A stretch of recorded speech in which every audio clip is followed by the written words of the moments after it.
y el mínimo en el átomo, perceptible en el acto de la sensación, es preciso pensar que ni es tal como el cuerpo que permite pasos de un lugar a otro, ni en todos los aspectos totalmente distinto, sino que guarda ciertas características comunes con los cuerpos que pasan de un lugar a otro, pero no posee, como esos cuerpos, posibilidad de división de partes. Al contrario, cuando a causa del parecido entre ellos, de características comunes, creamos que dividiremos el mínimo sensible del átomo en algunas partes, unas para aquí y otras para allá, es preciso que esas partes divididas nos resulten del mismo tamaño que el mínimo inicial.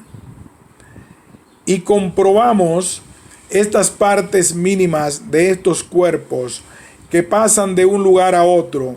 una tras otra, empezando por el cuerpo primero, y no en igual número de partes, ni asimilando los tamaños de unas partes de un cuerpo mayor con el tamaño de otras partes de un cuerpo más pequeño, sino que estas partes mínimas contabilizan el número de sus unidades de tamaños, adecuándolo al tamaño peculiar de cada una de ellas. Esto es, las partes más grandes contabilizando mayor número de mínimos y las más pequeñas menor número. De la misma proporción que el mínimo sensible, hay que pensar que se ha servido también el mínimo que se oculta en el átomo. Pues es claro que el mínimo que hay en el átomo difiere por su menor tamaño del mínimo comprobado por el acto de la sensación. Pero hay que pensar que se ha servido de la misma proporción, justamente porque hemos aclarado, de acuerdo con la proporción de antes y con solo calcular una cosa pequeña por una grande, que también el átomo tiene distintos tamaños. En adición a lo anterior, es menester pensar que estas unidades mínimas y simples constituyen el límite extremo de los distintos tamaños, unidades que procuran, según la deducción racional aplicada a los objetos invisibles, la unidad básica de medida a los cuerpos visibles mayores y menores. Pues la conjunción de características comunes que asiste a los cuerpos visibles con los átomos inmutables es bastante para que unos y otros efectúen a la par el proceso señalado hasta aquí, pero un desplazamiento de lugar a la par entre ambos no es posible que surja de esas unidades mínimas que poseen movimiento. Hay que dar por seguro también, por lo que toca al espacio infinito, que no cabe referirse a un espacio de arriba o a otro de abajo,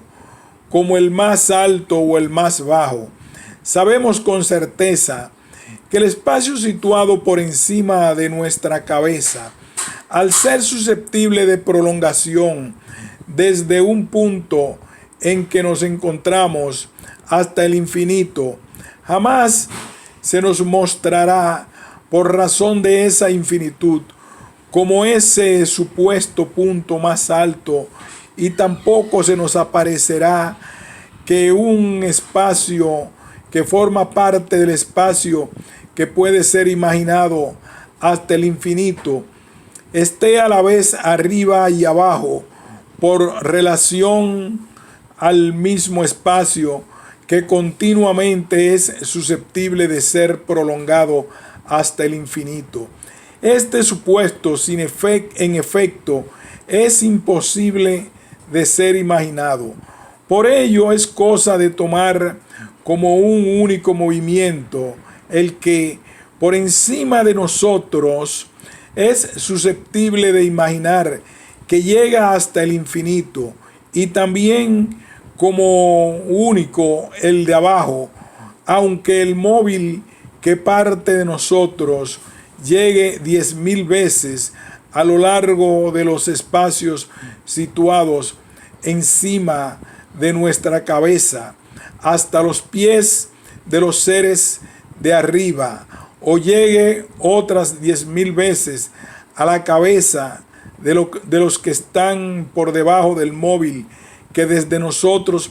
se dirige hacia abajo. Pues el movimiento tomado en conjunto nos imaginamos que se contrapone absolutamente cada sentido de él a su otro sentido. Y ciertamente también es forzoso que los átomos sean de una rapidez idéntica, siempre y cuando se dirijan a un sitio a través del vacío, y que ningún objeto choque con ellos, pues ni los átomos pesados se dirigirán hacia allá más rápidamente que los pequeños y ligeros, siempre y cuando ningún objeto contrachoque con ellos. Entonces, ni los más pequeños más rápidamente que los grandes, dado que tienen todo lugar de paso adecuado a su medida, siempre y cuando ningún objeto contrachoque con ellos. Ni el movimiento hacia arriba, ni los movimientos en sentido oblicuo debido a los choques, ni los movimientos hacia abajo debidos al propio peso de los átomos son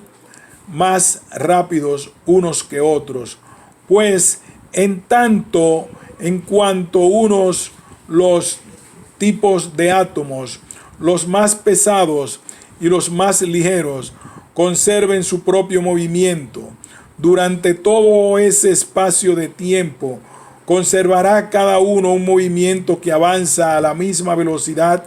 que el pensamiento, hasta que llegue a contrachocar, bien por causas extremas, bien por el propio peso, contra la potencia del cuerpo que lo golpee. Pasando a otro punto, al relativo a la rapidez del movimiento de los cuerpos compuestos, aunque los átomos son de idéntica rapidez por moverse hacia un solo sitio, los átomos que hay en los cuerpos formados por aditamentos diversos y por moverse en el más breve tiempo continuo, sin embargo, se dirá que este movimiento en los cuerpos compuestos,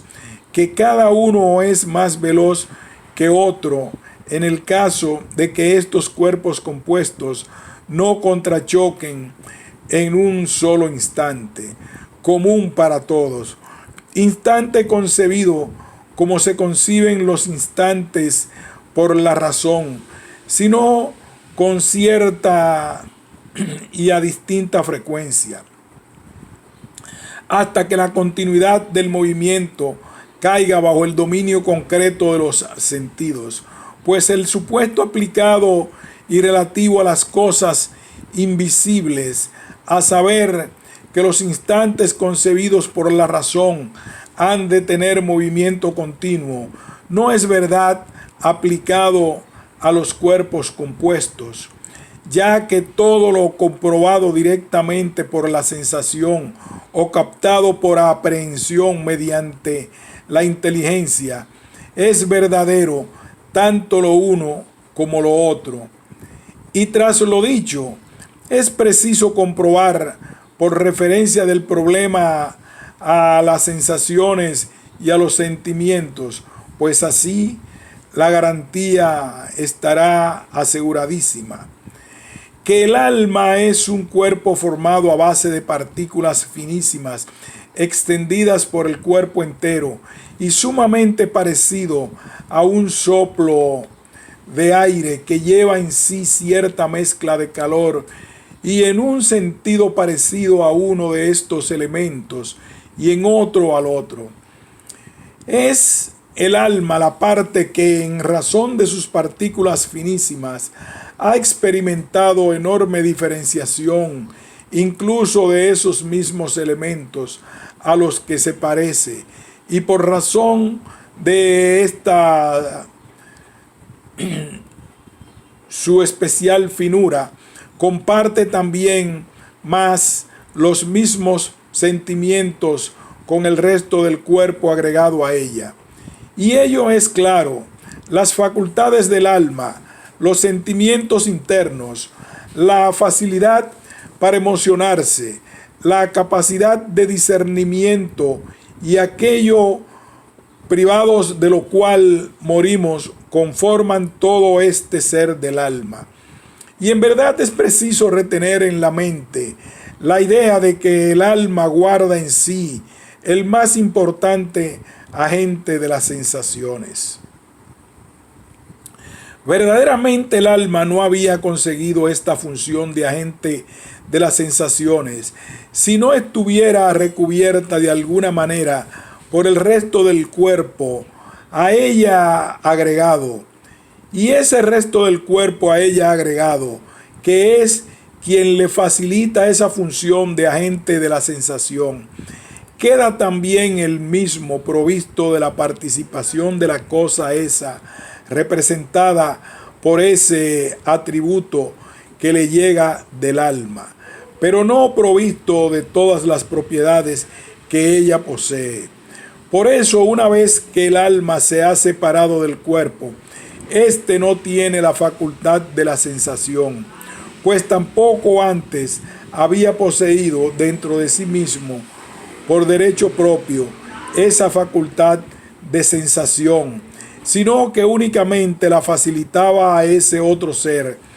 que había convivido junto con él, el alma, la que a causa de su facultad de sensación, completada al máximo en torno a sí, gracias al movimiento que le asiste, tras hacer efectiva inmediatamente a favor de sí misma la propiedad sensitiva, la transmitía, justamente como dije, también al cuerpo, en razón del mutuo contacto y la comunidad de sentimientos que hay entre cuerpo y alma. Justamente por esta razón, el alma, mientras se encuentre dentro del cuerpo, no se hace jamás un ser insensible, aunque algún miembro del cuerpo se haya separado, sino que, aunque algún miembro del cuerpo se le eche a perder completamente al alma, porque la correspondiente parte protectora del cuerpo se le haya disuelto bien por entero o bien un miembro determinado, siempre que el alma continúa presente allí, ésta reacciona con veloz sensibilidad. En cambio, el resto de elementos que componen el cuerpo, aunque continúen presentes incluso todos sus miembros, no tienen sensibilidad si se ha alejado del cuerpo el ser que es el alma, sea la que sea la cantidad de átomos que colabora en la constitución del alma. Y hay que dar por garantizado también que si se disuelve el resto del cuerpo, el alma se difumina, y ya que no tiene las mismas facultades, ni tampoco se mueve con lo que resulta que posee tampoco sensibilidad, con lo que resulta que no posee tampoco sensibilidad, pues no es posible imaginar que el alma conserva la facultad de la sensación si no está inmersa en el contexto citado, ni funciona con los movimientos citados cuando la capa del cuerpo que la protege y envuelve ya no es tal. En cambio, ahora, al estar el alma dentro de esa capa constituida por el cuerpo, tiene los referidos movimientos. Escolios. Epicuro dice en otros libros también que el alma está compuesta por átomos suavísimos y sumamente redondos, bastante diferentes de los del fuego, y que a su vez la parte irracional del alma es la que se disemina por el resto del cuerpo, y que la racional está en el tórax, como es claro juzgar por el miedo y la alegría, y que el sueño es cosa de las partes del alma, que diseminadas por el organismo entero se concentran en un sitio o corren de un sitio a otro, y que luego chocan y que el semen es aportado por el conjunto de cuerpos coexistentes. Pasando a otro punto, hay que darse cuenta además precisamente de lo siguiente, de que lo incorpóreo, escolios, Epicuro se expresa en efecto ateniéndose al uso más corriente del término. Consiste en aquello que podría ser imaginado existente por sí solo, a excepción del vacío. Y el vacío no puede ser ni sujeto agente ni objeto paciente, sino que únicamente facilita a través de sí el movimiento a los cuerpos. De ahí que los que pretenden convencer de que el alma es corpórea se comportan estúpidamente, puesto que no podría hacer ni padecer nada si fuera tal como aseguran estos. Pero la realidad es que esas son las dos funciones que distinguen con toda evidencia a los atributos relativos al alma. Pues bien, todas estas reflexiones acerca del alma, si uno las retrotrae y las pone en relación con los criterios constituidos por los sentimientos y las sensaciones, recordando lo dicho al principio de este capítulo sobre el alma, comprobará que están perfectamente resumidas en los arquetipos, hasta el punto de poder ser precisadas de forma detallada y con seguridad por estos arquetipos. Y bien, por otro lado, tanto las formas como los colores y los tamaños, y también el peso y todas las demás cualidades con las que nos referimos al cuerpo, como si estuvieran metidas en él, bien por todas y cada una de sus partes, o bien por uno de estos dos lugares, por la zona visible o por la reconocida por el criterio de la sensación, hay que hacerse a la idea de que ni son seres que existen independientemente por sí solos, pues no es posible confirmar esta presunción, ni que no existen en absoluto, y a la idea de que ni son entidades incorpóreas distintas al cuerpo y preexistentes, ni que son partes de éste, sino que hay que pensar que el total absoluto del cuerpo es un ser que conserva absolutamente su propia entidad gracias a todas las cualidades referidas. Y esto no informa tal que dé la impresión de que es un cuerpo compuesto, situación esta última que se da cuando se constituye un conglomerado mayor, bien en base de entidades de tamaño elemental o bien de entidades de tamaño inferior al tamaño del total absoluto del conglomerado, sino que hay que pensar solamente, y esto lo aseguro, que el total absoluto del cuerpo es un ser que conserva, gracias a la suma total de esas cualidades, su propia permanente entidad. Y todas y cada una de estas cualidades están sujetas a unos enfoques de interpretación y diferenciaciones propias, pero debido a que el total del conglomerado corporal les acompaña siempre y no se separa de ellas bajo ninguna circunstancia,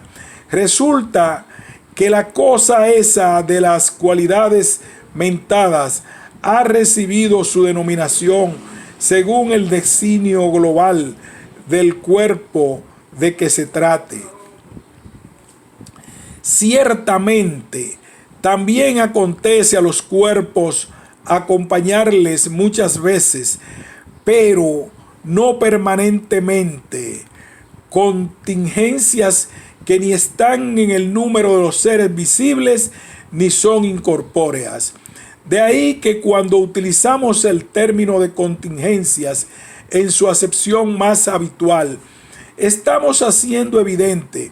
que las contingencias ni tienen la naturaleza del ser completo, naturaleza que, tras ser sometida a un proceso de síntesis por razón de su carácter complejo, llamamos cuerpo, ni la de las cualidades que acompañan permanentemente a éste, sin las que no es posible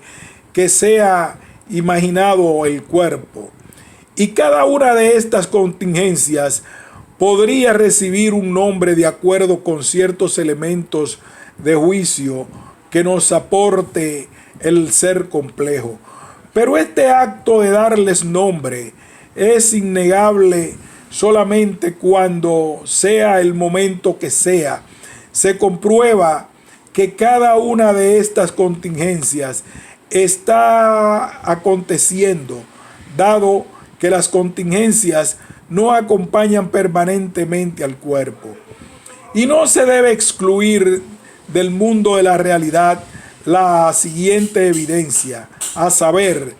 que lo que está sometido a contingencia, justamente lo que por otro nombre llamamos cuerpo, no tiene la naturaleza de todo absoluto, ni la de las cualidades que lo acompañan permanentemente. Y por otro lado, tampoco se debe considerar que son seres independientes, pues tampoco se debe imaginar eso, ni por lo que toca a esas entidades, ni a las cualidades permanentes, sino que debe darse por sentado precisamente lo que además es evidente, que todos los cuerpos son seres contingentes y que no acompañan permanentemente ni tampoco tienen asignado un puesto fijo por parte de la naturaleza circundante, sino que según la manera en que la sensación determine por sí sola la peculiaridad de los cuerpos, así estos son vistos. Ciertamente también lo siguiente es menester entender bien, a saber, la entidad tiempo no se debe examinar como se examinan las demás realidades que existen en los objetos, las que examinamos poniéndolas en relación con las facultades de conocimiento previas que está comprobado que encuentran dentro de nosotros mismos, sino que se debe considerar poniéndolo en relación con su propia evidencia, de acuerdo con la cual hablamos de mucho tiempo o poco tiempo, aplicando por amor de parentesco al tiempo esta realidad. Y ni se debe abandonar las designaciones habituales del tiempo para sustituirla por otras en la idea de que son preferibles, sino que se debe utilizar aquellas que, referidas al tiempo, se nos ofrecen espontáneamente. Ni se debe aplicar a ninguna otra cosa el significante que concierne al tiempo, como si esa otra cosa tuviera el mismo significado que el significante tiempo, pues también hay quienes hacen esto, sino que se le debe juzgar solamente por el significado al que asociamos y al que aplicamos sobre todo el significante tiempo. En efecto, no precisa de demostración, sino de reflexión lo siguiente, que el significante tiempo lo asociamos a los días y las noches y a sus subdivisiones, e igualmente también a los sentimientos y a la ausencia de sentimientos, y a las conmociones y a la quietud, dándonos cuenta así de que este mismo fenómeno del tiempo es una contingencia que engloba a esas otras contingencias.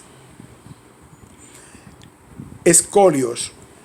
Y Epicuro afirma esto también en el libro segundo de su obra sobre la naturaleza y el compendio grande. En adición a las afirmaciones anteriores, es preciso pensar que los mundos y todo ser compuesto y limitado, provistos de una estrecha semejanza formal con las cosas observadas a simple vista, se han originado a partir del infinito, tras haberse desprendido todos esos seres citados, tanto los mayores como los más pequeños, de sus propias concentraciones, y pensar asimismo que se disuelve de nuevo, unos con más rapidez y otros con más lentitud, experimentando este proceso, unos por unas causas y otros por otras. Escolios. Así pues, es claro que Epicuro afirma también que los mundos son susceptibles de desaparecer toda vez que se transmutan sus componentes. También en otros lugares afirma que la tierra se asienta en el aire. Además, hay que pensar que los mundos no tienen necesariamente una sola configuración, sino diferentes. Escolios. Epicuro habla de ello en el libro 12, pues hay que pensar que unos son esferoides y otros ovoides y otros de distintas formas, pero no que tienen cualquier forma, ni tampoco que se han constituido a partir del infinito, seres vivos distintos a los que conocemos, pues que un mundo cabría incluso que no se hubiera concentrado este tipo de semillas de las que se componen los seres animados y las plantas y todo lo demás que aquí se ve a simple vista, sino otras distintas, y que en cambio en tal otro no hubiera podido realizarse ese mismo fenómeno. Eso tampoco podría demostrarlo nadie. Por el contrario, hay que admitir que en todos los mundos se ha creado de la misma manera las mismas semillas, y de la misma forma también en la tierra. Pasando a otra cosa, hay que asumir ciertamente también la idea de que la naturaleza es enseñada y obligada a cosas numerosas y de todo tipo a impulso de los propios acontecimientos, y que el razonamiento precisa después los datos aportados por ella y llega a descubrimientos en unas cuestiones más deprisa y en otras más lentamente, y en algunas a fuerza de periodos y tiempos del tamaño de esos periodos y tiempos nacidos de él y a medida del infinito, y en otros en periodos y tiempos más pequeños. De ahí resulta también que los nombres surgieron al principio, no por convención, sino que la propia naturaleza de los nombres, al experimentar por cada pueblo sentimientos particulares y al captar percepciones particulares, emite de una manera particular el aire conformado por y a medida de cada uno de los sentimientos y percepciones, con lo que en cualquier momento podría darse la diferencia lingüística según los distintos lugares que ocupaban los pueblos. Y sucedió que más tarde cada pueblo convino por acuerdo general en fijar nombres particulares con vistas a que las expresiones resultaran en el momento de ser expresadas menos equívocas entre sí y más breves. Y respecto a algunos objetos no conocidos de la masa, sucedió que el grupo que los conocía al tiempo que los introducía entre la masa, aportó con ellos sonidos obligados a ser pronunciados por todos, pero otras personas, tras elegir por un acto de cálculo racional, en sustitución de aquellos sonidos, otros adecuados al significado principal, explicaban esos objetos por esta denominación racional.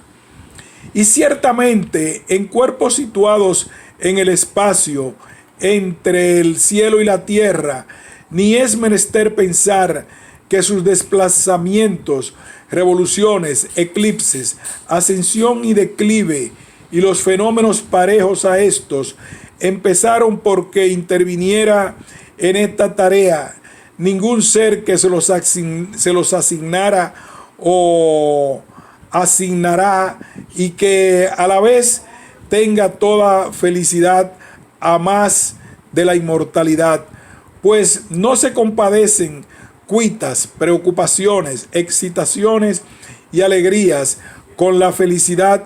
sino que estos estados anímicos se dan en situaciones de debilidad, miedo y necesidad de ayuda al prójimo, ni tampoco pensar que esos cuerpos del espacio, a la vez que son fuego concentrado, que poseen la máxima felicidad, se encargan por gusto de las evoluciones citadas. Pero es menester guardar hacia esos cuerpos todo tipo de veneración, ateniéndose a todas las denominaciones que tocan